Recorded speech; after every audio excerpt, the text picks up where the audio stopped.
Hey, what is going on, you guys? My name is Rayge, and we are back today with another Dark Dimension 6 video update in regards to my progress right now for the global section. We're continuing where we left off with our attack on the final node. Let's get right to it. Now, continue where we left off, guys. We know that the Wakandans are going to be doing a lot of damage, so it's time to start taking down some of these damage dealers, like the Black Panthers, Black Panther 1 million, just because they do so much output on us that we want to be able to sustain ourselves, leaving the Shuris for the very end of this. So, first and foremost, thankfully we have our abilities now ready to go from the last attack. We're going to be targeting all that left cluster now with the abilities of Nemesis, and you bet we're going to be taking advantage of Apocalypse's ultimate.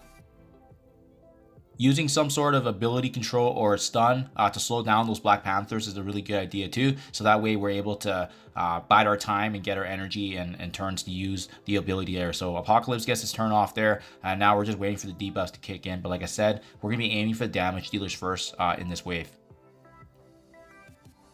There we go. Time to take care of this trouble here, just because of the fact that they can do so much damage. And then whenever we combine Nemesis ultimate with Apocalypse, it just absolutely tears apart the defenses, and you can see with the bleeds, the debuffs, absolutely amazing damage and output here. Finally finishing off one of the Black Panthers and Wakandans.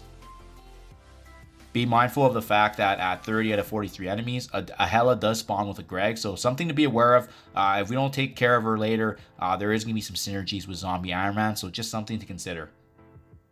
If you do have stuns as well, I recommend using Black Widow or some sort of stunner to at least slow down one of the two Shuris while slowly taking apart that Nemesis for sustain. So I do go ahead and do that. Nemesis is taken care of, but then you can see now we do have that Zombie Iron Man spawning with the Hela on the right side. So something to consider. Dark Beast is still pesky, but thankfully we took care of Nemesis, so they at least have some of that synergy taken away while we're doing also work on the Black Panther. After buying some time, we do go ahead now and finally finish off Black Panther on the left side. So again, taking down these damage dealers is going to give us more time to generate energy, and we're in a really good position because we're getting buffs. The enemy has debuffs. We got Nemesis and Apocalypse doing work with their HP scaling attacks. So it's looking awesome, really good for us. Does take care of Dark Beast, and at this point, should just be the Shuris and the Helas, and I would focus on taking down these Undying team first, and then leaving the Shuris for the very end because it's going to set us up for the next wave here. I do highly recommend taking down Hela first, so that way when you do kill Zombie Iron Man, he's going to be actually permanently taken care of, and then it's going to leave the Shuris, which leaves us with more than ample time to prep our energy and slowly take them down in preparation for the next wave. But this is ideally the perfect situation because the wave does spawn after finishing off these Shuris here. Now, if you're able to take care of both of them at the same time, it would be ideal. But for me, I had to pinpoint one, so I took down the stronger one. The moment you do, it is going to immediately spawn a very heavy wave here. And kind of similar to what we've already seen, right? The synergies of Archangel with Wakandans in addition to the Undying aspect. So thankfully, in this wave, we actually don't have a Hela that combinates with Zombie Iron Man. Activating the Apocalypse ult here. For me personally, I always recommend aiming for damage dealers, right? So Kestrel is a good one. Honestly, Archangel would have been a good one too. I don't think you can go wrong, so as long as you focus on a key and heavy damage dealer to ensure that we are getting the advantage on them, especially before they attack us, right? And again, I'm fortunate that I do have a very powerful character in Nemesis, so he can activate his ultimate to combinate following Apocalypse. That Shuri that has survived from the previous wave is looking really good, so we go ahead and finally finish her off. But you can see we're still up against a good mixture here of the Wakandans, in addition to this Death Seed team now that they have Nemesis, Dark Beast, and as well as Archangel. And unfortunately, just like that, my Apocalypse goes down. They're using their abilities now, and at this point, you could try to heal up, but when we have Apocalypse down, we know that it's probably going to be signaling another attempt pretty soon here. So anyways, when I see that happen, I just try to conserve my abilities because I know it's probably going to be downhill, especially with some of our characters being low in energy anyways. You might want to save Captain America Special because we know we're going to be needing it, but taking the damage, try to get them to use as many ultimates as they can to finish us off, and then we're going to be ready here for the next attack. Definitely a really good attempt because we were able to take down close to 10 enemies, so that was awesome. Now here we go. Next attack. And again, now you're going to see we still have that Zombie Iron Man without Hela, which is great, but there's just more of this Death Seed team that we have to worrying about. I recommend stunning Archangel because of his damage output, someone that we need to be aware of for this wave especially. A good one to ability block with Apocalypse or some other crowd controlling is the Zombie Iron Man. That way we're preventing him from using his ultimate on us, as it can be a pretty heavy damage dealer as well. And again, a Nemesis ultimate, beautiful opportunity here to leverage again, dealing some work, the bleeds, absolutely amazing damage. Apocalypse ultimate and flipping all the buffs, looking really good and strong here. And we are actually going to target Archangel because of this damage output and this energy he gives to his fellow Dev Seed members. Next up, just focusing on that right side, looking really good with the bleeds. A couple of enemies drop right there. Yeah, so honestly, once we have the right buffs and so forth, you know, it's actually not bad in this wave initially, especially when we're prepared and ready to go for it. Yeah, so looking really good so far, guys. Finally finishing off that last Shuri for heals, and I recommend focusing on Zombie Iron Man because there is going to be a pretty big wave that drops here, and again, it's taking down some of these enemies as soon as you can. But you can see with the two remaining, it does actually spawn this pretty powerful wave, not gonna lie. Unlimited X-Men mixed in with Dev Seed, and Gambit just absolutely does work. So that's why it was a really good idea to actually weaken those two as soon as possible, because we could take them down and finish them off in this detrimental node. But if these enemies, as you see here, get their chance, you're going to see they're going to be doing a lot of damage. That's usually what we see, especially in the start of a wave with all their abilities intact. So I feel like this wave that comes in is meant for pure failure because they have all their abilities and cooldowns, and you really essentially want to soak up as many ultimates as you can. So we couldn't even budge. Starting things off, I'm just going to focus the Zombie Iron Man because we know that he's really close to being finished. So thankfully now we do have Captain America back because in the last wave he did perish. So his protection is obviously much needed for these bursts. And thankfully as well, this wave utilized some of their damage. So that's kind of what we're hoping for here. As you can see, Archangel just absolutely hitting like a truck. But you know, it's going to be a hit or miss, guys. I knew with this that most of the cooldowns are still up. Some of these guys still have their ultimates ready to go. So we were just trying to do as much damage as we can, utilizing our abilities. But it may just be another sack round that you just try to take down as much as you can. But yeah, you see, for instance, you know, Dark Beast, Gambit, they're using the bulk of their abilities. Dazzler, I didn't get a chance to go last wave. So it could be one of those ones where you just have to take it, because you can see even with Nemesis having the ultimate on their side, it's a lot of output, and it's better at times to just take the damage, so that way we can actually you know, utilize that. But it's one of the few instances where in my Apocalypse run I didn't get a chance to use his ultimate, so it's a darn shame. I decided to just keep this.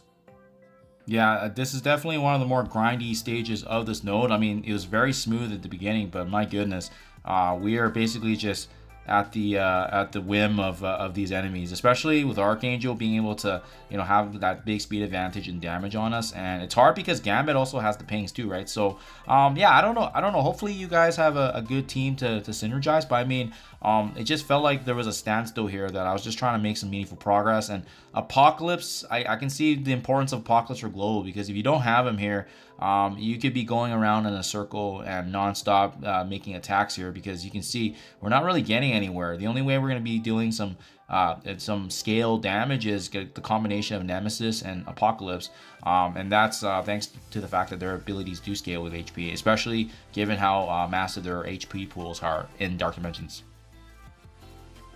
Finally, turn for my Apocalypse. I do aim for Gambit because I feel like out of all the damage and output, there's heavy damage dealers like Archangel and Rogue, but I mean, he's definitely the one that's doing the most passive damage to us, so we do take advantage of that and finally finish him off.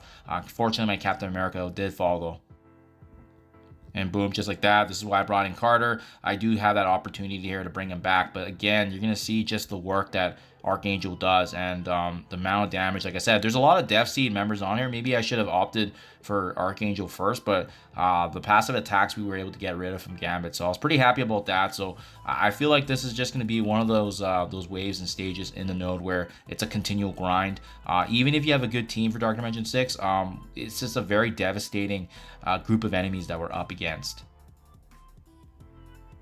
And keep in mind, there's still a Zombie Iron Man that's kind of hidden in the back there. you know, combinating with Death Seed and the Unlimited X-Men. And sure, he's got heals too.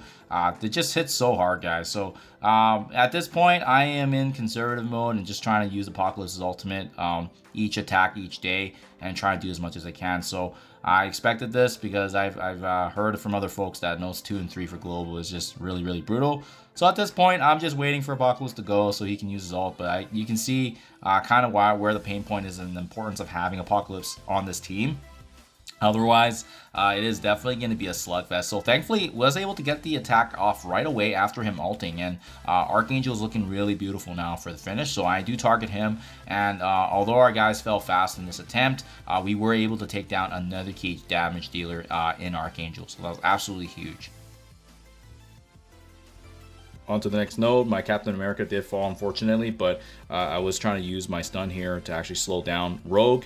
But then, again, another good target. We have to take advantage of Apocalypse's ultimate, and you're going to see me just trying to get by one node at a time. We're so close, especially with 12 enemies left, but it's really this final stretch, I think, is the hardest part of this node. So just something to be mindful of, guys. And then with Apocalypse, with having the ultimate here, we do go ahead and finally finish off another pain point in Rogue. But it is actually spawning another Hela here, so that's a downside, guys. We already done it, and it's something to be mindful of. But Hela's gonna have that synergy with Zombie Iron Man. For me personally, I was more focused on the fact that this Unlimited X-Men team is taken care of, so I was okay with that. But just something to consider if you don't want the Hela to last with the Zombie Iron Man, Zombie Iron Man might be a target you want to aim for. Next attack here, we do start things off with the Nemesis ultimate to inflict a devastating bleed on all the enemies here. Absolutely hits them like a truck. But again, we need to inch our way through this node using Apocalypse's ultimate once again, and it's looking good. We're doing some really good damage. But remember,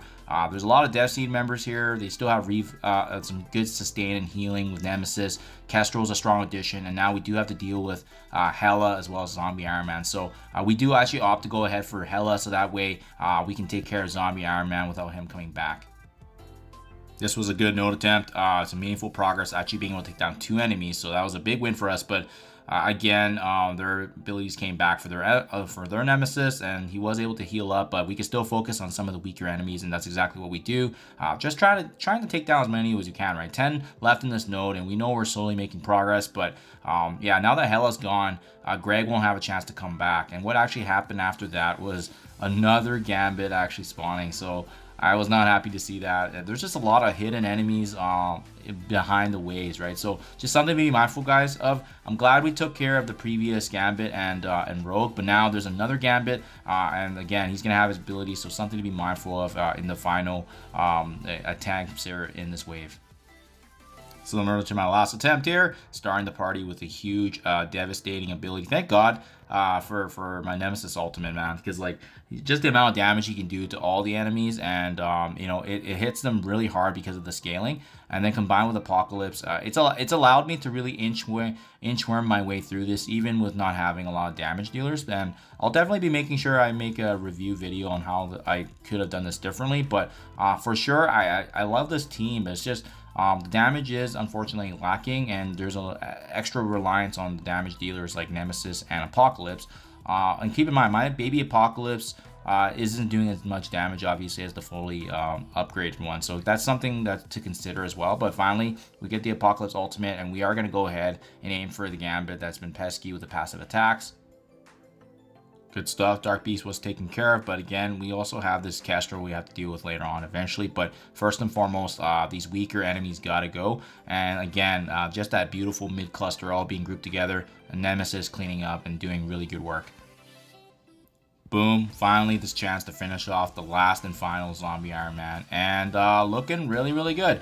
5 on 5, I like the odds. Although Kestrel is very powerful, we have the upper hand now in the sense that a lot of their damage dealers and synergies are taken care of, and now we can actually be smart about who we want to aim for. So Shuri and one of the Dazzlers do look good. And remember, guys, we're not using any of these characters with the exception of Apocalypse going forward into Dark Dimension, so feel free to use all their abilities, but looks really, really good after quite a few attempts. Focus on maybe crowd controlling Kestrel, but after she's taken care of, Dazzler and Phantom X are not going to be a problem for us. This was extremely satisfying just to finish off finally their the last damage dealer on this wave. Just the number of enemies they decide to put into this node. I mean, I am not gonna miss this node at all. I'm dreading the fact that I have to do a rerun once I'm Dark Dimension 6 on this, but hopefully by then I will have a different team. I think I definitely need a little bit more damage on this team. The sustain's amazing, but more damage output for sure, because you can tell the Nemesis and Apocalypse really pulled through for me in this node, and thankfully they're on my team for my arsenal. And here we go for the finish. Last and final node for global section, guys. Boy, am I glad to be done this, because it felt like I just did like a million attacks in both the last node as well as node 3. So we get a bit of upgrades there, obviously. But here, let me give you guys a review here of where we stand now for this. So again, this was the last and final node. Did take a total of 11 attacks. And keep in mind, Baby Apocalypse, right? So again, not impossible with Baby Apocalypse if you have a good team and synergy, but it did take an extended amount of attacks, obviously. I always like to review where I stand right now, being free to play in the leaderboards here in terms of our ranking overall. There we go, 908, still in the top 1,000, which is awesome to see. Likely a lot of folks building up gear for Cosmic Section. I'm also in that same boat, but I will keep you guys up to date who my characters will be, as well as a global section reflection. So thank you guys for following along. Really appreciate you guys checking in. Thank you as always, and I'll catch you guys in the next one.